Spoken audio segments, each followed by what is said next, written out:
Our Father, who art in heaven, hallowed be your name. Your kingdom come, your will be done here on earth as it is in heaven. Give us this day our daily bread, and forgive us our trespasses, as we forgive those who trespass against us. Lead us not into temptation, but deliver us from evil. For thine is the kingdom, the power, and the glory, forever and ever. Amen.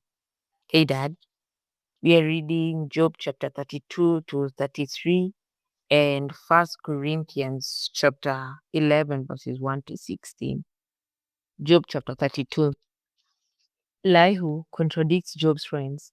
So these three men ceased answering Job because he was righteous in his own eyes. Then the wrath of Elihu, the son of Barachel, the Buzite, of the family of Ram, was aroused against Job.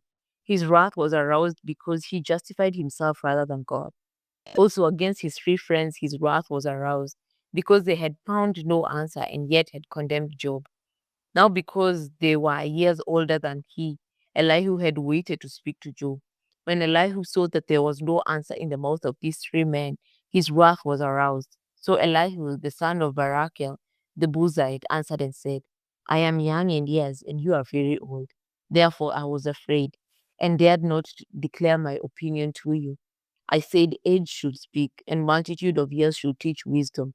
But there is a spirit in man, and the breath of the Almighty gives him understanding. Great men are not always wise, nor do the aged always understand justice. Therefore I say, listen to me. I also will declare my opinion. Indeed, I waited for your words. I listened to your reasonings while you searched out what to say. I paid close attention to you, and surely not one of you convinced Job or answered his words. Lest you say, we have found wisdom. God will vanquish him, not man. Now he has not directed his words against me, so I will not answer him with your words. They are dismayed and answer no more. What escaped them? And I have waited because they did not speak, because they stood still and answered no more. I also will answer my part. I too will declare my opinion, for I am full of words. The spirit within me compels me. Indeed, my belly is like wine that has no vent. It is ready to burst like new wineskins. I will speak that I may find relief. I must open my lips and answer. Let me not, I pray, show partiality to anyone, nor let me flatter any man, for I do not know how to flatter, else my Maker would soon take me away. Chapter 33. Elihu contradicts Job. But please, Job, hear my speech and listen to all my words. Now I open my mouth. My tongue speaks in my mouth. My words come from my upright heart.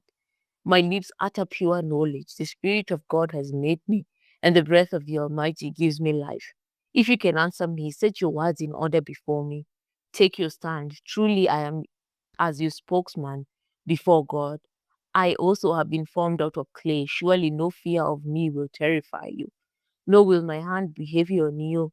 Surely you have spoken in my hearing, and I have heard the sound of your words saying, I am pure, without transgression. I am innocent, and there is no iniquity in me. Yet he finds occasions against me. He counts me as his enemy. He puts my feet in the stocks. He watches all my paths. Look, in this you are not righteous. I will answer you. For God is greater than man. Why do you contend with him? For he does not give an accounting of any of his words. For God may speak in one way or in another, yet man does not perceive it. In a dream, in a vision of the night, when deep sleep falls upon men, while slumbering on their beds, then he opens the ears of men and seals their instruction, in order to turn man from his deed and conceal pride from man. He keeps back his soul from the pit, and his life from perishing by the sword.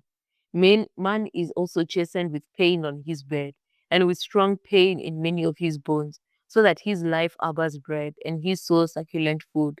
His flesh wastes away from sight, and his bones stick out which ones were not seen. Yes, his soul draws near the pit, and his life to the executioners. If there is a messenger for him, a mediator, one among 1,000, to show man his uprightness, then he is gracious to him and says, deliver him from going down to the pit. I have found a ransom. His flesh shall be young like a child's. He shall return to the days of his youth. He shall pray to God, and he will delight in him. He shall see his face with joy, for he restores to man his righteousness. Then he looks at men and says, I have sinned and perverted what was right, and it did not profit me. He will redeem his soul from going down to the pit, and his life shall see the light. Behold, God works all these things, twice in fact, 3 times with a man, to bring back his soul from the pit, that he may be enlightened with the light of life. Give ear, Job, listen to me. Hold your peace, and I will speak. If you have anything to say, answer me. Speak, for I desire to justify you. If not, listen to me. Hold your peace, and I will teach you wisdom. 1 Corinthians chapter 11, verse 1 to 16. Imitate me, just as I also imitate Christ. Head coverings, verse 2. Now I praise you, brethren, that you remember me in all things and keep the traditions just as I deliver them to you. But I want you to know that the head of every man is Christ, the head of woman is man, and the head of Christ is God. Every man praying or prophesying, having his head covered, dishonors his head. But every woman who prays or prophesies with her head uncovered dishonors her head, for that is one and the same as if her head were shaved.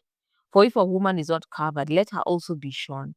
But if it is shameful for a woman to be shorn or shaved, let her be covered. For a man indeed ought not to cover his head, since he is the image and glory of God, but woman is the glory of man. For man is not from woman, but woman from man. Nor was man created for the woman, but woman for the man. For this reason, the woman ought to have a symbol of authority on her head, because of the angels. Nevertheless, neither is man independent of woman, nor woman independent of man in the Lord.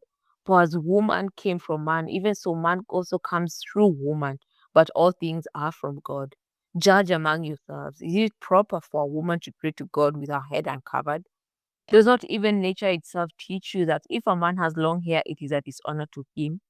But if a woman has long hair, it is a glory to her, for her hair is given to her for a covering. But if anyone seems to be contentious, we have no such custom, nor do the churches of God. And that is the word of the Lord. Blessed be the reading of your word, Jesus. I love you so much, God, and I'll see you in the next chapter. Bye.